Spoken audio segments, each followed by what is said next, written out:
All right, today we're going to pull back the curtain on something pretty wild, the invisible architecture of influence.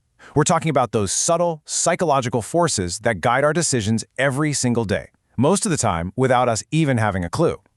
This is about seeing the code that's running in the background of our own minds.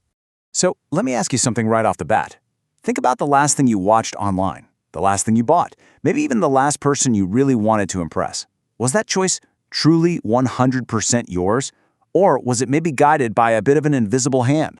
Well, here's the unsettling truth. The source material we're digging into today suggests that we're all kind of subjects in a massive experiment we never signed up for. You know, dark psychology isn't just for spy movies anymore. It's literally woven into the digital and social scripts that are quietly shaping what we do every single day.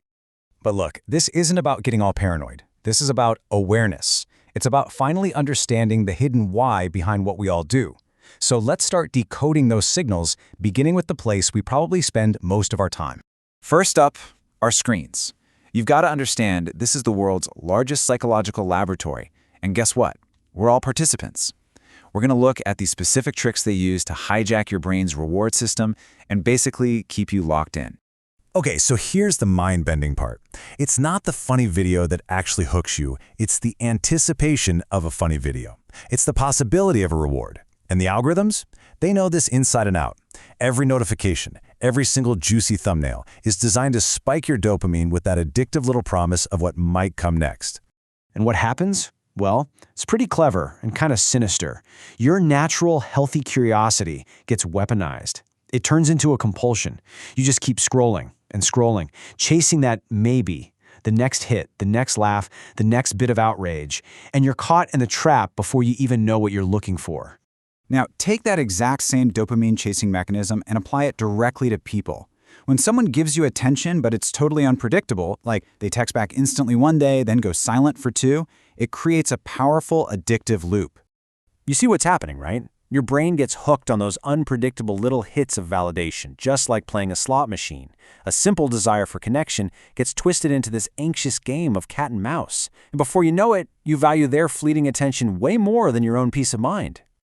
And all of this constant chase for validation, it fuels this other massive online phenomenon, something our source material calls the digital illusion. It's a trick that completely hinges on the gap between what we see and what's real. Oh man, and this one, I think we've all been there. It's called selective self-presentation. People curate their lives online. They post only their absolute best moments, the wins, the perfect vacations, the flawless selfies. And what do? You instinctively compare their highlight reel to your own messy, unedited real life. And that's a comparison you can literally never win. All right, so it's one thing to spot this stuff online, but what happens when we log off? These psychological pulls, they follow us right into the real world. These are the subtle forces we can actually feel in our face-to-face interactions.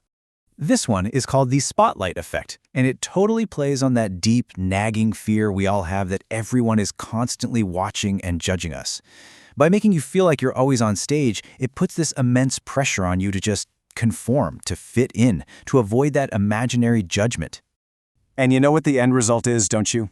It's that you start to shrink. You start to self-censor.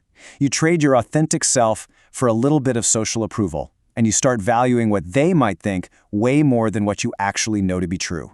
It's a quiet way to kill individuality. Okay, now for something really fascinating. A purely biological hack that works completely under the radar. Have you ever met someone and you can't explain it, but they just have this incredibly calming presence? That's emotional gravity. Your brain's mirror neurons literally cause your nervous system to sync up with their calm, centered energy. It's wild. So just look at how this plays out. It's an invisible dance, really. When they're calm and centered, your nervous system syncs up and starts to feel safe. When they feel in control, you subconsciously start to orbit them, like a planet around the sun. It's this powerful, invisible pull that happens without you even thinking about it. So we've talked about the digital world, we've talked about face-to-face stuff, but this last category?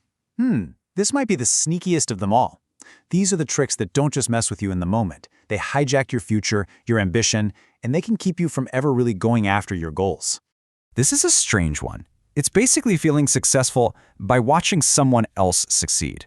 When you get super invested in an influencer's journey, or a celebrity's life, or even your favorite sports team winning, your brain gets a little hit of fulfillment, almost as if you were the one who did it.